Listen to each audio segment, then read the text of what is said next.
तुमचा आवडता चॅनल आज घेऊन येत आहेत मस्त हिवाळा स्पेशल रेसिपी कुळदाचे शेंगोळे। आपण त्याला कुळदाची जिलेबी देखील म्हणतो। चला तर बघूया त्यासाठी लागणारी सामग्री।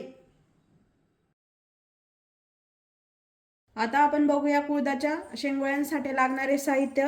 हे कुळीद आपण आता हे गिरणीतून बारीक करून आणलेत। नंतर धने, जिरे, भाजलेले शेंगदाणे, आलं, लसूण, कोथिंबीर आणि हिरव्या मिरच्या। चला तर आता आपण शेंगोळे बनवायसाठी वाटण तयार करून घेऊया।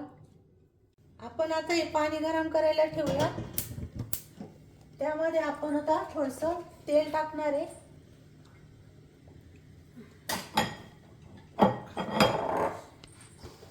मीठ पण टाकून घेणार आहे।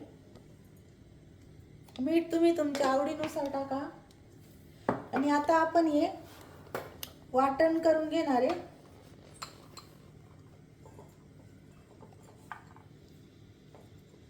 आता या मिरच्या, धने, जिरे, आलं, लसूण,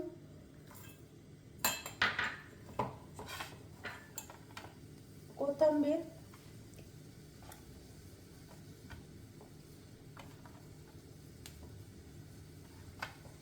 आणि शेंगदाणे आपण आता याची थोडी जाडसर दळून घेणार आहे। खूप बारीक करायची नाही। अशा प्रकारे आपण आता हे असं बारीक करून घेतलेलं आहे।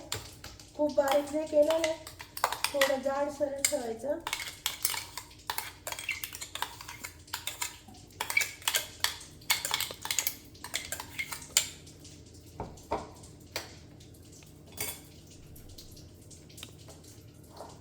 याच्यात थोडं मीठ टाकून घेणार आहे आणि थोडं थोडं पीठ टाकून मळून घेणार आहे।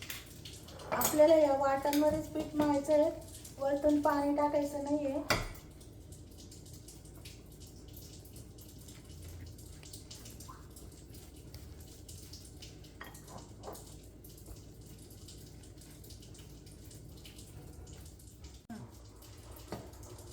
थोडंसं तेल पण टाकून नंतर मळून घ्यायचं।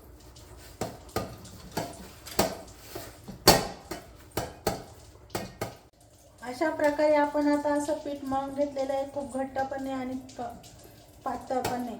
आता आपण याचे शेंगोळे बनवणार आहे। आपण आता लावण्यासाठी थोडं उडीदाचं पीठ आणि थोडंसं गव्हाचं पीठ असं आपण हे मिक्स करून घेणार आहे।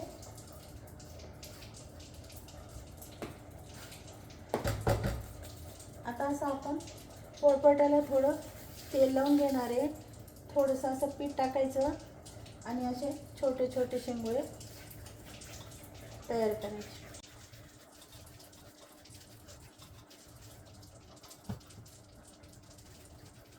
असे आपण आता सर्व तयार करून घेणार आहे आणि मग या पाण्याला उकळी आली का आपण त्याच्यामध्ये टाकणार आहे।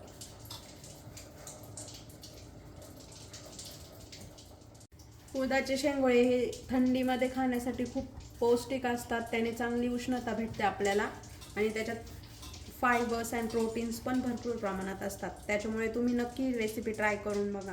आता ही पाण्याला उकळी आलेली आहे, आपण आता हे त्यामध्ये टाकून घेणार आहे। आपण आता हे पातेल्यामध्ये शिजवून घेणार आहे।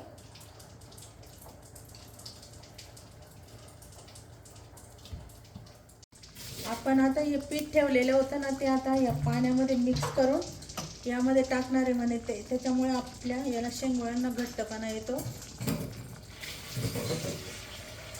आता हे पीठ पूर्ण असं मिक्स करून घ्यायचं याच्यामध्ये। आपल्याला जवळपास याला 20 मिनिटं लागले शिजायला।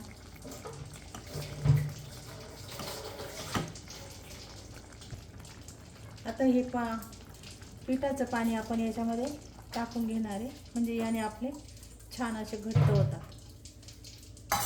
आणि आता आपण परत 15 मिनिटं आपण याला शिजवून घेणार आहे।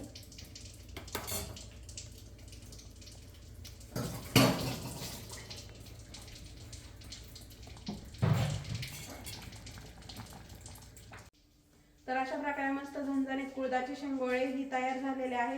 तुम्ही नक्की रेसिपी ट्राय करून बघा आणि आम्हाला सबस्क्राईब आणि शेअर करायला विसरू नका. धन्यवाद. धन्यवाद.